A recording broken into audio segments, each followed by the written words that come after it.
তিন মাসের ব্যবধানে ৩১,০০০ কোটি টাকার বেশি খেলাপি ঋণ বেড়েছে। গত মার্চ শেষে দেশের তফসিলি ব্যাংকে খেলাপি ঋণের পরিমাণ দাঁড়িয়েছে ৫,৮৮,৭০৪ কোটি টাকা। বাংলাদেশ ব্যাংকের সর্বশেষ প্রতিবেদনে পাওয়া গেছে এই চিত্র।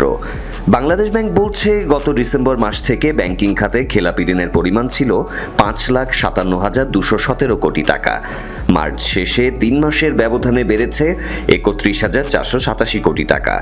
গত অক্টোবর ডিসেম্বর প্রান্তিকে খেলাপি ঋণ কমলেও পরের প্রান্তিকে তা বেড়ে যায়। বাংলাদেশ ব্যাংকের প্রতিবেদন অনুসারে মার্চ মাস শেষে দেশের ৬১টি তফসিলি ব্যাংকে মোট বিতরণ করা ঋণের পরিমাণ বেড়ে দাঁড়ায় ১৮,২৪,৬৬৮ কোটি টাকা। ৩ মাসের ব্যবধানে ঋণ বিতরণ বেড়েছে প্রায় ৪,০০০ কোটি টাকা। আর এখন মোট বিতরণ করা ঋণের ৩২.26% খেলাপি ঋণ হয়ে পড়েছে। রাষ্ট্রীয় মালিকানাধীন ব্যাংকের খেলাপি ঋণের হার সবচেয়ে বেশি।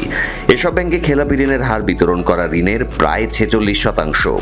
তবে এসব ব্যাংকে আগের প্রান্তিকের চেয়ে জানুয়ারি থেকে মার্চ প্রান্তিকে খেলাপি ঋণ কমেছে। সব মিলিয়ে ওইসব ব্যাংকের খেলাপি ঋণের পরিমাণ ৩,২৬,৬৮৬ কোটি টাকা।